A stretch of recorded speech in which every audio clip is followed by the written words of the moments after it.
I got so much motherfucking design on right now. Break it down, bring it back, make it clap. I got 3 old thoughts, new block, where that thing. Bitches on my line, and you know. Assalamualaikum warahmatullahi wabarakatuh.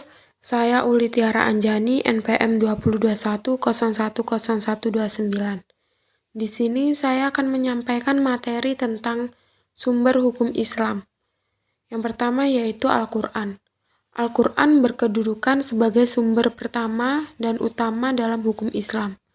Kedudukan ini mengharuskan umat Islam memahami pesan-pesan yang dikandungnya untuk dilaksanakan dalam kehidupan. Kemaslahan hidup manusia di dunia dan di akhirat diyakini dapat diperoleh jika manusia melandaskan pada perilaku hidup mereka pada petunjuk Al-Quran. Argumentasi yang menyatakan bahwa Al-Quran sebagai sumber dan dalil pertama dan utama ditentukan dalam penjelasan Al-Quran pada sejumlah ayatnya. Al-Quran secara redaksional dan makna yang dikandungnya bersifat qat' al-wujud.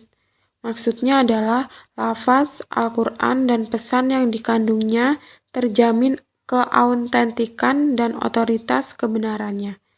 Keautentikan itu terjamin karena transformasi periwayatannya secara keseluruhan mencapai tingkat mutawatir. Kemudian selanjutnya yaitu Al-Sunnah. Kedudukan Al-Sunnah berdasarkan argumentasi bahwa secara normatif ditemukan ayat Al-Quran yang menyeluruh untuk taat kepada Rasul. Ketaatan kepada Rasul sering dikaitkan dengan ketaatan kepada Allah Subhanahu wa Ta'ala, seperti yang ditemukan pada surat An-Nisa ayat 13. Artinya, hukum-hukum tersebut itu adalah ketentuan-ketentuan Allah. Barang siapa taat kepada Allah dan Rasul-Nya, niscaya Allah memasukkannya ke dalam surga. Kemudian selanjutnya yaitu akal dan proyeksi ijtihad. Yang pertama yaitu adanya pengertian akal. Akal menurut Al-Quran, lebih khususnya menurut pengertian pra-Islam, yaitu bahwa memerhatikan alam sekitarnya dengan otak, yang mana otak adalah organ tubuh akal. Artinya, akal itu sendiri terdapat di dalamnya otak seseorang yang digunakan untuk berpikir, dan berdasarkan pemikiran itu, maka lahirlah suatu ide atau gagasan mengenai suatu masalah yang dipikirkan.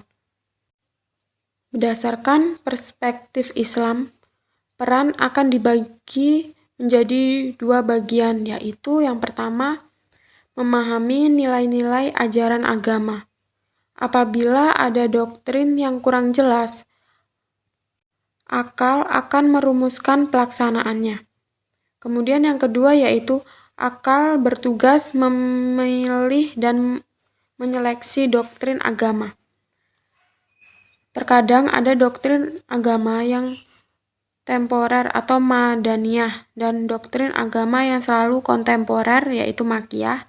Hal ini akan bertugas untuk memilih kemungkinan terbaik pelaksanaannya. Selanjutnya yaitu proyeksi ijtihad.